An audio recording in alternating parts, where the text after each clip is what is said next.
Aquí en Viaje a las Estrellas siempre hablamos de todo un poco. Y hoy queremos hacer un tema interesante. ¿Quién era Quetzalcóatl? ¿Se han preguntado? Pues resulta que Quetzalcóatl es para los aztecas, para los mayas, para las civilizaciones que estaban en el antiguo México, era un dios.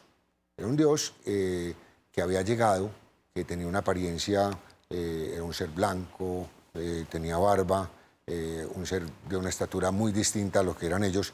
Y ellos hablaban de que ese dios era como un prometido que iba a llegar, ¿no es cierto?, y que los iba a salvar.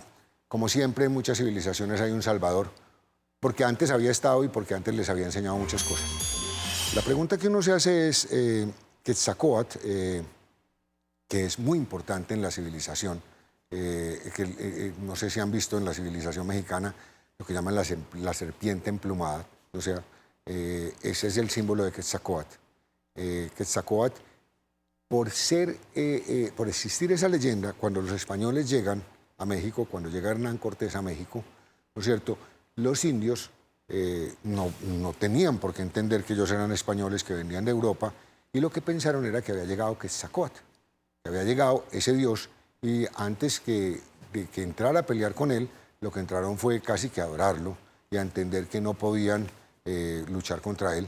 Ya pasa el tiempo y obviamente con los desmanes que se tienen cuando una civilización es más fuerte que otra, pues se dan cuenta de que no era un dios, sino que era básicamente un invasor que básicamente quería sus tesoros, y obviamente pues se genera ya un movimiento en donde tal vez sí se entra en guerra, pero no era una guerra equilibrada, porque finalmente los guerreros que existían en el antiguo México no tenían la preparación que tenían los guerreros que venían de España, de pelear con los ingleses y de tantas guerras que habían tenido durante tantas civilizaciones.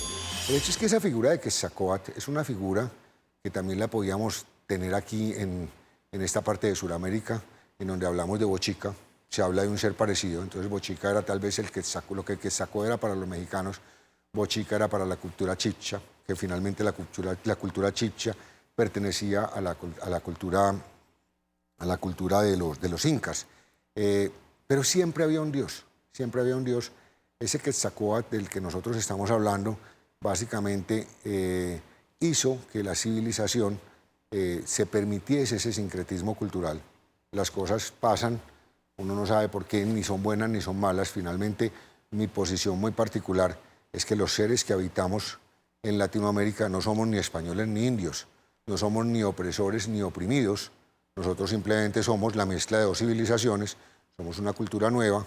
Mi posición es que no hay que pedir disculpas, porque finalmente nosotros, por un lado, somos los ofendidos y por el otro lado, somos los que ofenden, pero finalmente es lo que ha pasado toda la vida en el tema de las civilizaciones. El tema de las civilizaciones es que cuando una civilización o un país invade a otro, pues obviamente el que gana impone sus reglas, a excepción de lo que hizo Alejandro Magno.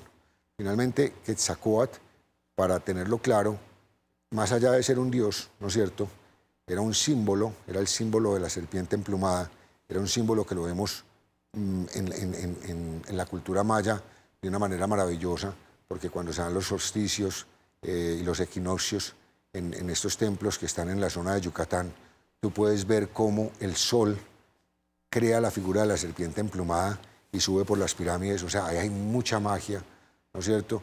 Y finalmente uno se preguntará, ¿qué propósito tenía esa leyenda? Porque muchas veces uno dice, esto pasó, y tal vez no pasó porque sí, pasó porque estaba predestinado, pero finalmente Quetzalcóatl, así como Bochica, fueron dioses que existieron en estas civilizaciones anteriores a la conquista y que tal vez de alguna manera propiciaron que se generara esta conquista o este sincretismo cultural, prefiero llamarlo yo así, que es el que permite que hoy en día seamos países latinoamericanos y que tengamos nuestra propia idiosincrasia, que es una mezcla de la civilización española con todo lo que trae Europa y de nuestra civilización indígena con todo lo que tenemos acá, desde la Patagonia hasta Canadá. O sea que aquí seguimos hablando de todo un poco en Viaje a las Estrellas.